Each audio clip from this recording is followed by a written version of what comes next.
countrydesignstyle.com, and welcome everybody. So I've got two different ideas for eucalyptus wreaths. The technique is going to be basically the same, but if you're in an area where you've got real eucalyptus trees, go under, grab those branches that have fallen because they always lose their branches. Cut them down, you don't need many. You need either, I'll tell you what you need. You either need 3 nice long branches or you need 5 long branches according to how big your wreath is. I'm just going to make a small one to show you. So I only have 3 wreaths. Now these are fake, so I'm going to show you both tips for the real one because we don't have eucalyptus around here, unfortunately. But also get 3 or 5, however many branches, one of these for each branch. And this is a water pick. And I mention this a lot on my blog, and every time I mention it, I always get someone saying, what in the world is a water pick? So I've learned to always put a picture of this little thing. Now, some of them are going to be clear. Some of them may not come to a sharp point. This here, not super sharp, but to a point.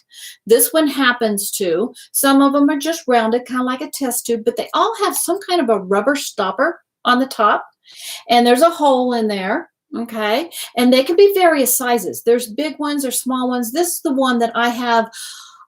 These are very inexpensive. I had I don't even know, hundreds of these because I walked into a floral shop one time and just said, how much are they? And I said, well, I forgot to ask him how much they were. And I just walked in and said, can I get $10 worth? Well, come to find out they were a nickel a piece. She came out with this huge box full of them. So I've had a lot of them over the years, and sometimes they've gotten tossed and stuff, but it's still quite a few. But anyway, what you do is you put your real stem inside here. You fill it with water, put your real stem in, and that way, even at Christmas over our fireplace, I'll get pine branches, real ones, stick them in here, and they'll stay through Christmas. They'll give them enough water to keep them fresh for Christmas. So if you've got the opportunity to get real branches, go out and get some of them, curve them around, okay, to make your wreath, and you'll use the same steps I'm going to show you here and use a little bit of floral tape. Okay, but since I don't have eucalyptus here, I'm going to show you what I do. I just have 3. Now, I always I've learned over the years, if I'm going to make a wreath, and these are just stems. These are much cheaper than going out and getting the eucalyptus wreath already done. Those can be up to, $50 for a fake one. And I'm like, oh my gosh, I can go get 5 stems for like, maybe $10, and I just go home and shape it myself, and it comes out just as fun and luscious and everything. So I'll give you some tips on this. First of all, I'm falling off my chair. Hold on. Okay. Now, I start by a couple of things. Because this is fake, I took a little bit of time, and if you notice, see all the dark green on that side? Now watch when I flip it around. There's the back side. So do take a little bit of time because it's fake. You can twist your leaves around so that you get some of the darker, richer ones facing the front part of the wreath. So take a little bit of time and do that. It makes a big, huge difference. And then I kind of start getting a curve into it. I start curving it around, and I did that with each one. See, this one here, there's my dark side, but I flip it around, it's got a back side. Okay, so I'm going to hide that. Now, and I start laying them. This is the top. I lay the top over that bottom one. Okay, and I did the same with this one here. Although this one didn't get quite as, let's see, where's my front and back side? I've kind of probably played with this one here. I took this apart. I had this together already, and I took it apart, and I thought, I need to show people how I do that because it's kind of a neat trick. And you want to make sure too when you're doing it that when you twist them that you've already twisted them and make them go the right way, because otherwise this guy should have gone off that way. Okay, so you want to overlap them, And then you want to use, usually use floral tape. Now, floral tape sticks to itself, not anything else. If you press that floral tape into your fingers, it really doesn't stick much, and it stretches a lot. And it seems like the more it stretches, the more it's going to stick to itself. You can also use, where did I hide it? Floral wire too. And wire holds it a little bit more secure, but the tape works fine too. Okay, just tear off about 4 to 6 inches of it, and then find a good strong branch at the very top and attach that just past this kind of a handle or the stem of it.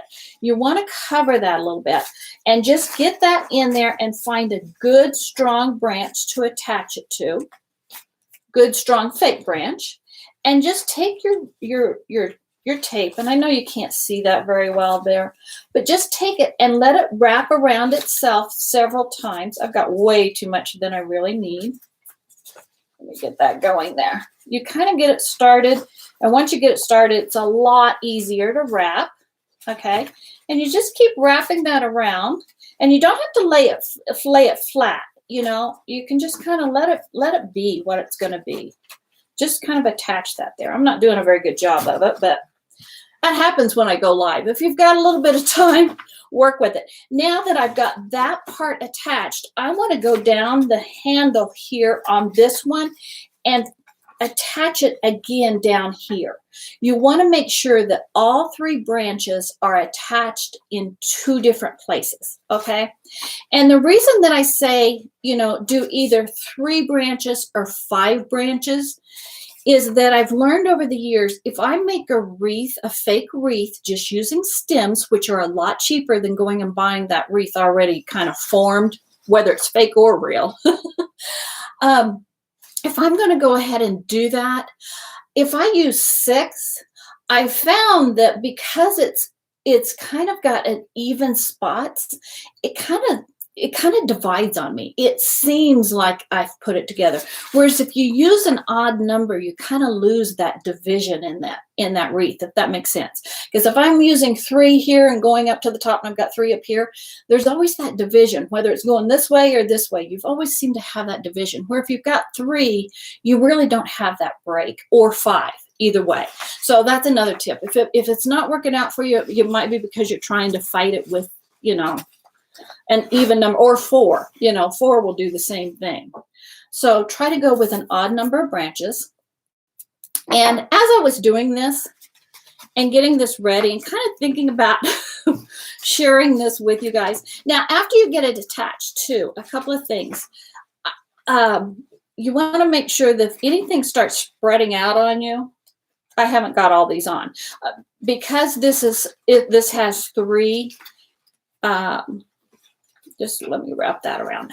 Because this has 3, I will have actually 6 places that I will hold it securely. Okay, so now that, I don't really have 6 on there because I've been talking so much, but let me show you. Once you get it on and you've got it secure, you may have areas, according to what type of faux branches you're using. This will work with eucalyptus. This will work with pine. I've done this real or fresh, so don't forget. This will also work with your fresh branches too. And yes, I have made wreaths and had the fresh branch in here and had them wrapped up all together. Now, as you're doing this, that came undone. Make sure you hold them tight and pay attention to what you're doing. But again, this is just a small wreath. But once you kind of get your circle shape on there, take a second. I'm never going to get this done here. Let me wrap that around good. You need to wrap it around quite a few times and make sure it kind of stretches and hangs on itself. If it gives you too much trouble, grab the floral wire. Okay, so you get a rough shape, okay? This is kind of pretty rough. And you've got some areas there where it's light. take these areas here and go ahead and attach some of these branches that are going off and you don't like them. Just take a second and just go ahead and reattach some of those there too, so that you get that nice strong. I don't like how this one here is working. This one here just needs to be overlapped a little bit more. And again, this is just a small little wreath. This would be perfect to hang, you know, next to some decor on the mantle, or I can also hang it. I'm going to get some wire here since it's giving me such trouble.